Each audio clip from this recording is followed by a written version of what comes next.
when your primary objective is to be a conscious human being, to manifest consciousness, to be aligned with the unconditioned consciousness that you are, then no matter what you do, you will have a beneficial effect on the world. The world will become a better place, even through your very presence. Even if you were just a hermit, although this is probably not your calling, nor is it mine, even if you were just a hermit and you would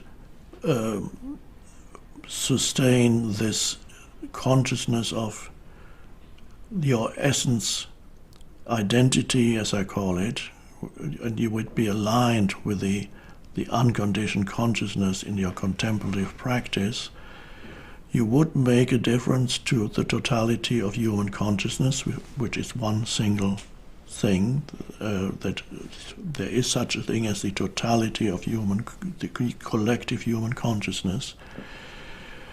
And if you manifest from the internally aligned state of consciousness, whatever you manifest will have a beneficial effect on the world. Even if it's just a thing like, let's say you want to become a great musician, and at first sight you might say, well, how does that help people? But it does.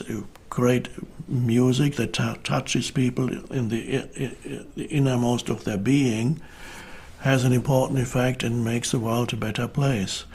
If you create through your conscious manifestation, a hairdressing salon because you want people to have a wonderful experience while they visit your hairdressing salon, and you give them your utmost attention while they're there, you acknowledge them in their being, and then they not only get their hair done, let's presume that you're a good hairdresser, that's a given, you have to know your craft. So I wouldn't recommend that you practice manifesting a fantastic hairdressing salon without having learned the craft of hairdressing. So that's obvious, hardly need to mention that. But once you know that you are good at what you do, then you manifest something that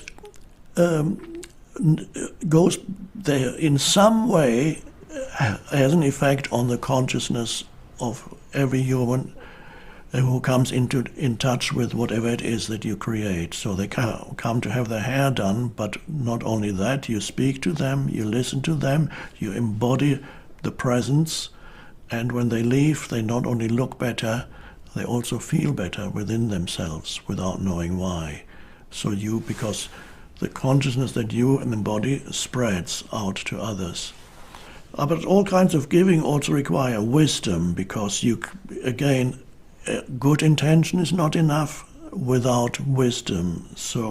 And wisdom implies that, again, we come to the same place, wisdom implies that you are in a connection with the unconditioned consciousness that is the essence of who you are, that lies beyond your thought processes. That's presence.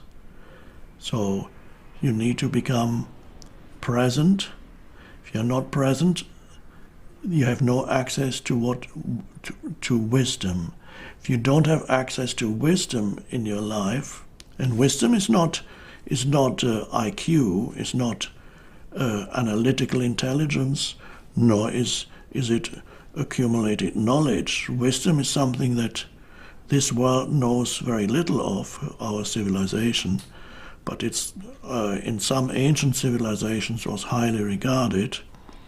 Wisdom is an intuitive knowing that is much deeper than the intellect, which moves within the realm of the polarities.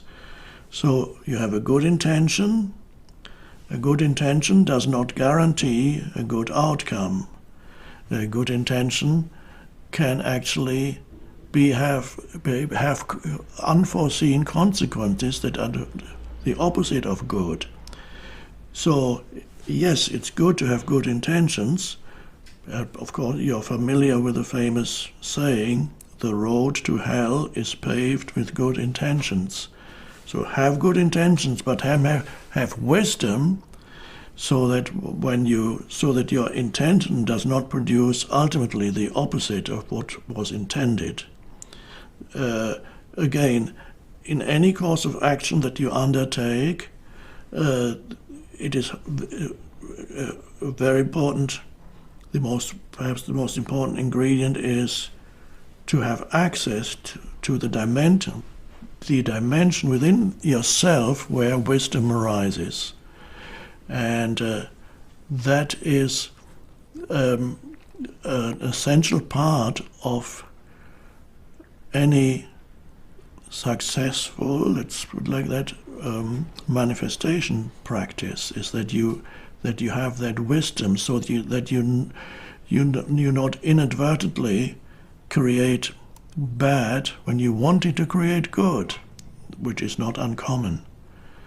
So your consciousness then, to be in conscious alignment with the essence of who you are, here and now, so that you don't operate from ego and are not just operating through the intellect, or don't get drawn into one of the polarities of yin or yang.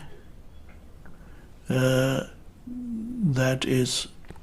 requires wisdom and awareness. Awareness is inseparable from wisdom. They kind of go together. They're virtually a single thing.